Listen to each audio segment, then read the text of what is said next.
Welcome everybody to Alameda County History Day 2021-2022.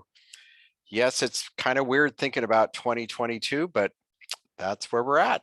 And our National History Day theme for 2022 is Debate and Diplomacy in History. For those of you who are new, welcome, glad you're here. Know that we always talk in the year when we're doing History Day. So 2022 is when we will do our County History Day. The National History Day California will take place, and then the National History Day as well. So I thought I'd start by saying to all of you, so what's new this year compared to last year? The only thing really different this year is it's a different theme. Everything else is the same last year. Our contest is going to be all online like it's been in the past. Students will research a topic based on the theme. You'll decide a way to present your topic. You'll submit it online. Our County History Day is March 12th, 2022. And on that day, prior to that, you'll turn in all your History Day projects, and I'll dole them all out to judges to judge the stuff. And then we'll have our History Day on March 12th and do our awards on that day as well. In this format, most of the History Day topics will already be judged before the actual event, but on that day of County History Day, we'll have our salon sessions like we had before, and people can take time to look at each other's projects as well on that day. Now, after that, after March 12, 2022, is National History Day in California, and that it may be done in person. We had a meeting last week and they said, we're not sure. We're going to wait until January to make a decision. So I'm just telling everybody up front that for Alameda County, we're doing ours online.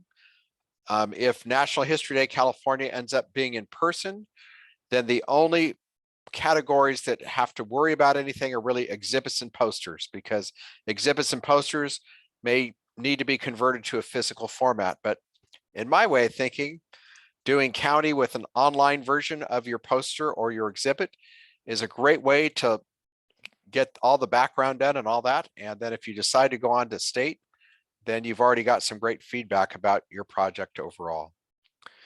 So just a little bit about History Day. We have 3 different divisions: the elementary division, the junior division, and the senior division. At the elementary division, there is the poster category. And then we have a new category called the podcast category. And I'll talk a little bit about that later.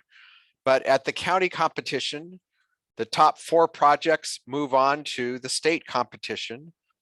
And at the elementary division, none of those advance to national competition. Our elementary division is only what we do in California. So the poster and podcast California are just California categories.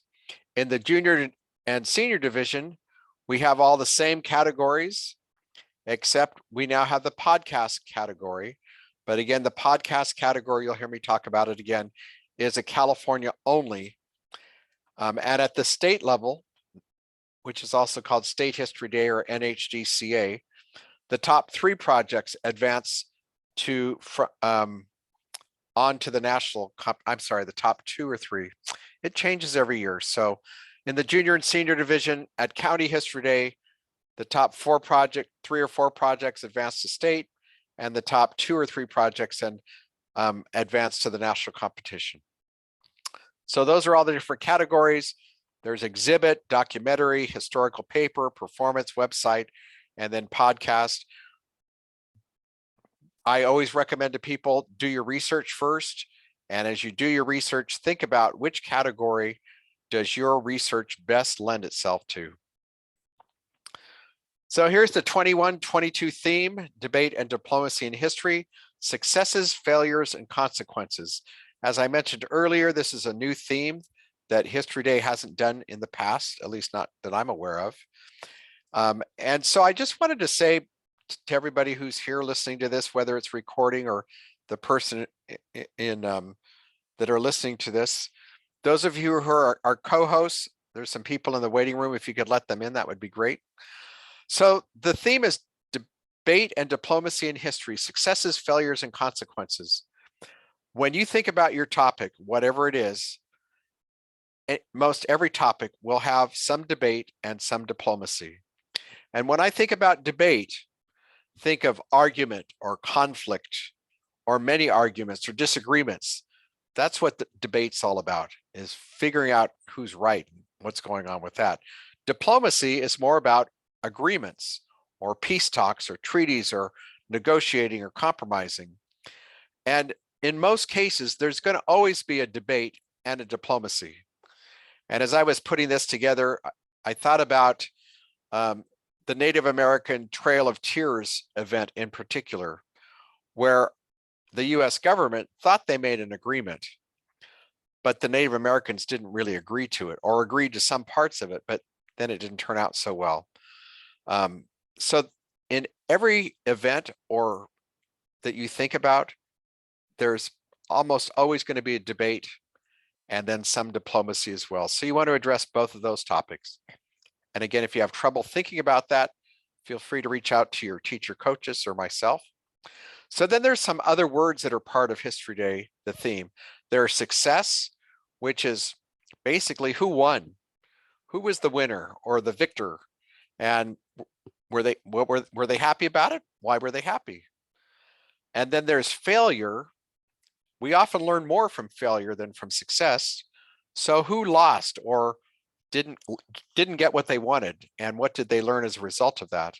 And then the final word is consequences, which really means what's the result of all this stuff, of all the debate and all the diplomacy, the success and failure? What was the end result and how did it all turn out? So those are all the words of the theme. So if you read the theme sheet, it talks about these specific pieces. But as you put your research, as you're doing your research, you want to keep all these words to think about, because if you don't include the theme words, you're not going to be very successful in History Day.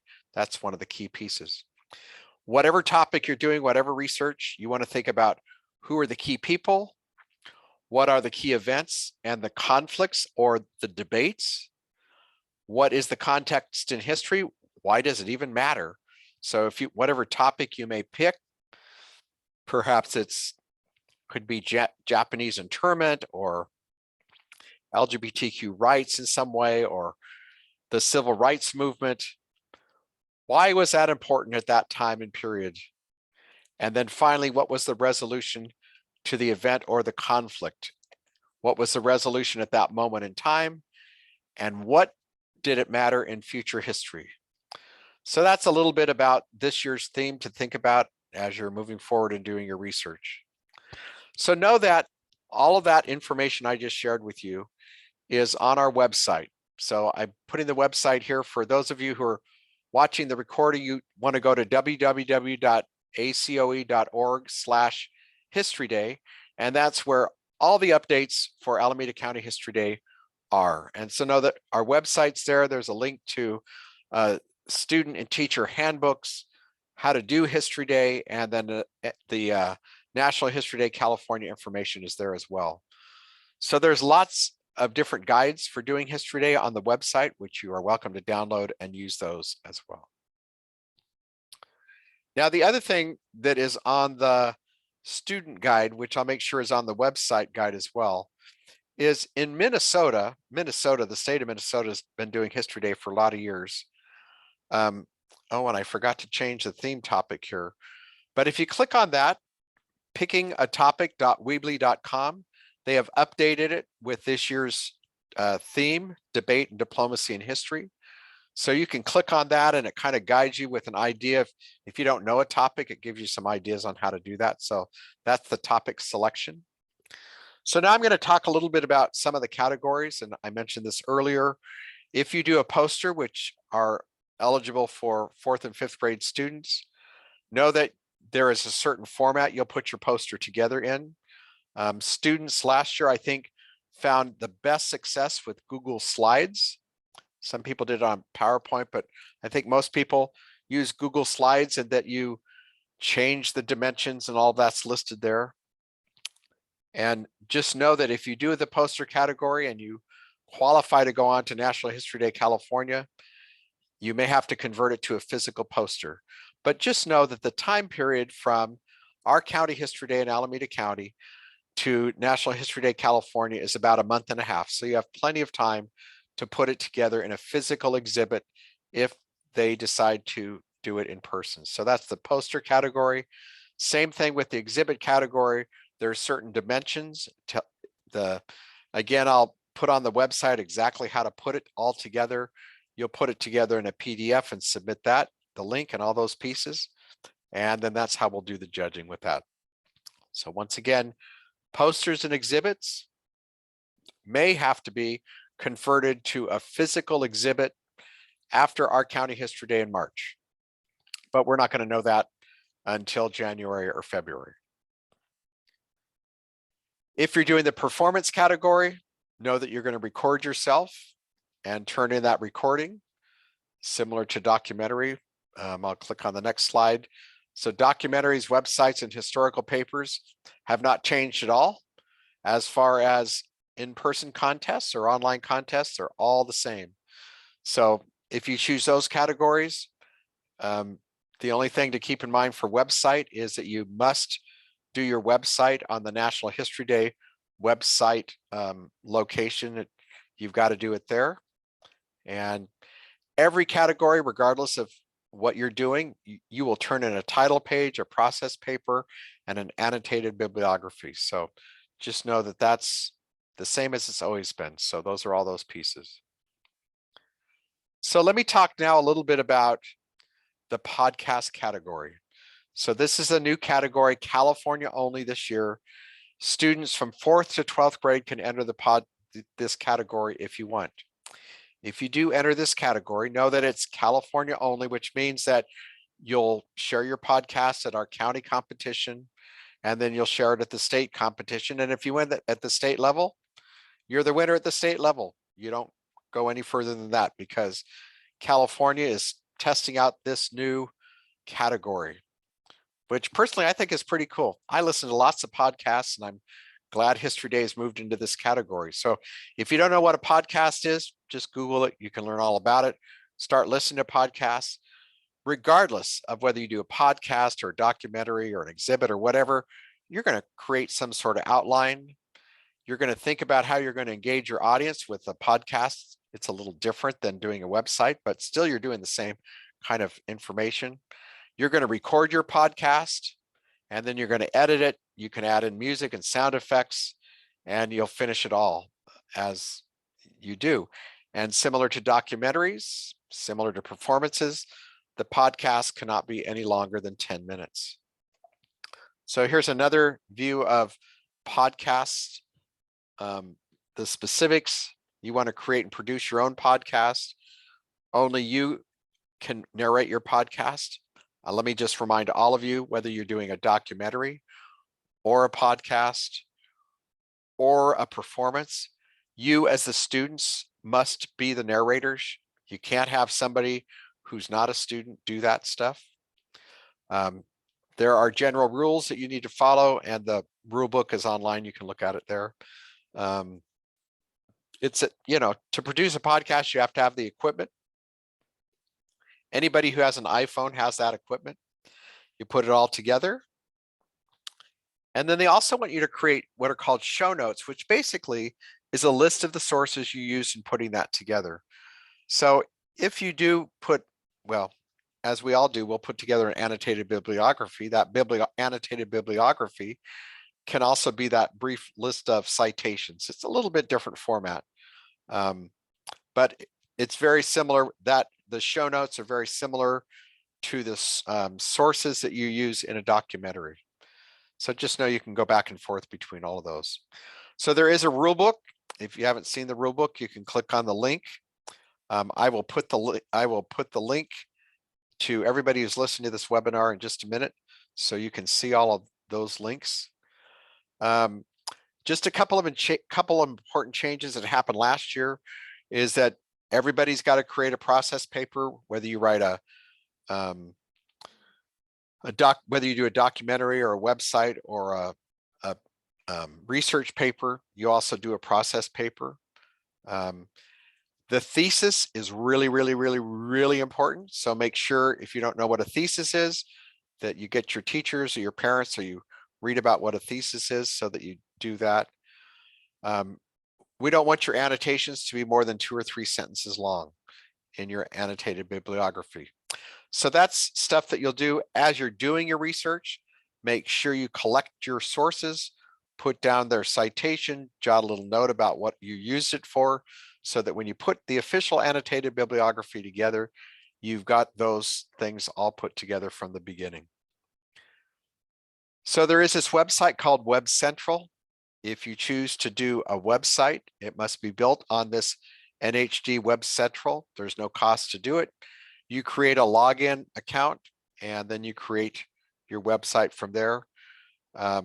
There is a video about how to create your website. If you were working as a group, you would have one website and all of you would log in with the same username and password for Web Central. The History Day projects are all judged in the same way. You can see the historical quality. You can see the thesis is at the very top. I can't tell you enough, and your teachers will probably say the same thing. Make sure you know what your thesis is and what a thesis is. You want to share multiple perspectives. You want to have wide research. You want to have primary sources and secondary sources. You want to have interviews with people. I'll just tell everybody up front, the more people you can interview around your topic, the better, because you learn different things from talking to people than you do from books or newspaper articles or things like that. We want to hear your voice. We want to understand its significance in history and the historical context. And then down below is this clarity of presentation. So depending on which category you choose, we're going to look and see, does it look good? Did you spell all your words correctly? Is the grammar right? Is the audio and visuals all work? Is the written content there well? And if you do a performance, how does it all turn out? So know that that's the judging forms are based on that.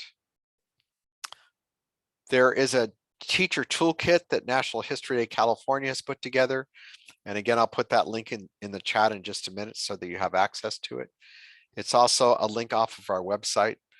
So National History Day California has put some great resources together. So in addition to what we have for Alameda County, know that there's also more stuff you can use, and use whatever source works best for you. It's whatever works best for you is the important thing.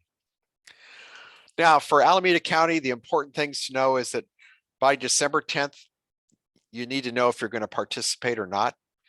And if you are part of a school, then you're going to tell your teacher that and they'll let me know. If you do not have a direct teacher you're reporting to, then you can report that by yourself.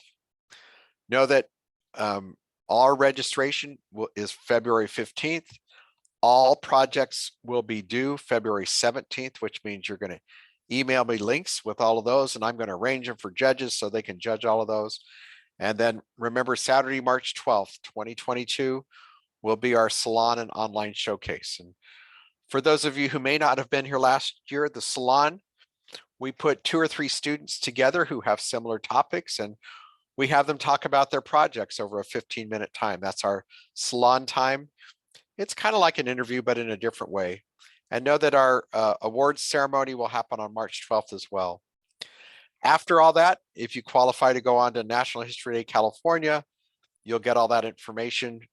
There is a cost to attend that, and it will be up to you whether you decide to attend that or not. Know that as I did last year, I'll do these ongoing support webinars in 2021. We'll do it at Tuesdays at 4 o'clock, just like this one. We've got 2 more dates. I'm working with CSU East Bay, the librarians there, to see if they're available to come in on 1 or 2 of these just to talk about research. And then I'll continue on with the webinars on Wednesdays at 4 o'clock in January, February, and March. So again, as I mentioned before, the webinars are informal in the sense that I'll start with some presentation like this, and then whatever questions you have, or if you want to talk about your projects or your topics, I'm happy to help give input about those as well. So finally, again, my name is Rob Darrow. You can email me at any time at robdarrowhistoryday@gmail.com, and I'll be the one to respond from that. I want to thank everybody for listening tonight. Once again, those of you who are listening right now, I'm going to stop the recording.